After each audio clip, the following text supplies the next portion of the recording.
చూసారా ఇదేం పులుసు? దొండకాయ పులుసు అండి. ఇప్పటి వరకు ఎప్పుడు ఎవ్వరూ చెయ్యని దొండకాయ పులుసు ఉత్త నా ఛానల్లోనే కనిపిస్తుంది మీకు. ఒకసారి చేయండి, చాలా బాగుంటుంది దొండకాయ పులుసు. Hello, welcome back. ఈరోజు మనము దొండకాయతోటి పులుసు, మనం పచ్చడి కానీ పప్పు కానీ ఫ్రై కానీ చూసాము. దొండకాయతో పులుసు ఇప్పటి వరకు చెయ్యలేదు కాబట్టి నేను ఈ మధ్యకాలంలో ఒక దగ్గర తిన్నాను, సూపర్ టేస్ట్ ఉంది. అందుకోసం నేను ఈరోజు మీకు దొండకాయ పులుసు చేయడం చూపిస్తాను. దానికి కావాల్సినవి దొండకాయలు, పచ్చిమిరపకాయలు, కొత్తిమీర, కరివేపాకు, ఉల్లిపాయ ముక్కలు, అలానే జీలకర్ర, మెంతులు, ఆవాలు. వచ్చేయండి, మనం ఇది పులుసు ఎలా చేద్దామో చూద్దాం. ముందుగా మనం ఏ గిన్నెలో అయితే పులుసు చేద్దామనుకుంటున్నామో ఆ గిన్నె పెట్టుకొని దాంట్లో తగినంత పప్పు నూనె వేసుకుందాం. పులుసు కూరలలో నువ్వుపప్పు నూనె చాలా అంటే చాలా టేస్టీగా తెలుస్తుంది, కమ్మటి అరోమాతోటి మంచిగా ఉంటుందండి. ఇది నువ్వుపప్పుల నూనె, నువ్వుల పప్పు నూనె, గానుగ నూనె అన్నమాట. నూనె వేడయ్యే లోపల చిన్న నిమ్మకాయ అంత చింతపండు తీసుకొని మనం దీన్ని నానబెట్టుకొని ఉంచుకుందాం. నూనె వేడయిందండి. ఇప్పుడు మనం ఇది ఆవాలు, జీలకర్ర, మెంతులు వేసేసుకుందాం. అవి కొంచెం క్రాకలు అయ్యంగానే ఉల్లిపాయ ముక్కలు వేసుకుందాం. క్రాకలు అవ్వగానే ఫస్ట్ మనము ఉల్లిపాయ ముక్కలు వేసుకుందాం. ముక్కలు కొంచెం వేగాలి. ముక్కలు మాత్రం బ్రౌన్గా వేగిపోవాలి. చూసారు కదా, వేగిపోతున్నాయండి, మంచిగా బ్రౌన్గా అవుతున్నాయి. ఇప్పుడు దీంట్లోకి పసుపు వేసుకుందాం ముందర.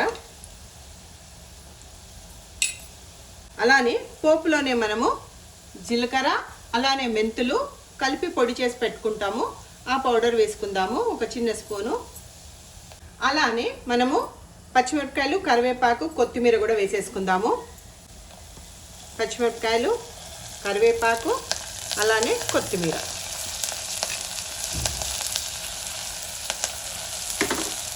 ఇవి మొత్తం వేడి అవ్వనిద్దాం అంతే, బాగా ఫ్రై అవ్వాల్సిన అవసరం లేదు. ఈ విధంగా అవ్వాలండి మనకి. పచ్చిమిరపకాయలు, ఉల్లిపాయ ముక్కలు ఈ విధంగా వేగాలి మనకి. ఇప్పుడు దీంట్లోకి దొండకాయలు వేసేసుకుందాం. ఈ దొండకాయలు, ఒక దొండకాయని 4 ముక్కలు పొడువుగా చీల్చుకొని వేసుకుంటే చూడటానికి బాగుంటుంది. సో అందుకోసం నేను పొడువుగా కట్ చేసుకొని వేసుకున్నాను. పొడువుగా ఒక దొండకాయని 4 ముక్కలు. ఇది కూడా ఒక్కసారి కలిపెట్టేసుకుందాం. దొండకాయలు మనం మూత పెట్టే ముందు ఉప్పు వేసుకున్నామంటే మంచిగా తొందరగా మగ్గిపోతాయి దొండకాయలు.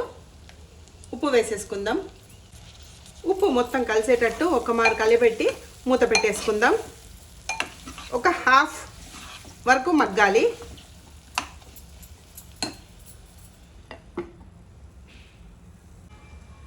ఒక 2 నిమిషాలు అయిన తర్వాత మూత తీసి ఒక మారు కలిపెట్టుకుందాం. ఇవి కొంచెం మగ్గినవి. ఇప్పుడు దీంట్లోకి కారం వేసుకుందాం. పచ్చిమిరపకాయలు వేసాం కాబట్టి కారం కొంచెం చూసుకొని తక్కువ వేసుకుందాం. పచ్చిమిరపకాయల్లో కారం కొంచెం ఎక్కువనే ఉంటుంది. అలానే ధనియా పౌడర్ కూడా వేసుకుందాం. ధనియాల పొడి, కారం ఒక్కసారి కలిపెట్టేసుకుందాం. నూనె కొంచెం తక్కువ పోసుకుంటే మంచిగా ఉంటుండే అండి, కొంచెం ఎక్కువ పడ్డది. నూనె తక్కువ వేసుకున్నా కానీ టేస్ట్కి ఏమాత్రం తగ్గదు. ఇప్పుడు దీంట్లో మనం ముందుగానే తీసి పెట్టుకున్న చింతపండు నీళ్లు కలిపి చింతపండు రసం తీసి పెట్టేసుకున్నా, నాకు ఎంత అవసరమో అంత దీంట్లో వేసేద్దాం. ఫిల్టర్ చేసుకొని తీసుకొని వేసేసి ఒక్క మారు కలిపెట్టేసి మూత పెట్టేసుకుందాం. కలిపెట్టేసాను. ఇప్పుడు మూత కూడా పెట్టేశాను. ఇలా మంచిగా మీడియం ఫ్లేమ్లో పెట్టి ఇలా బాగా మగ్గుతూ ఉంటుంది.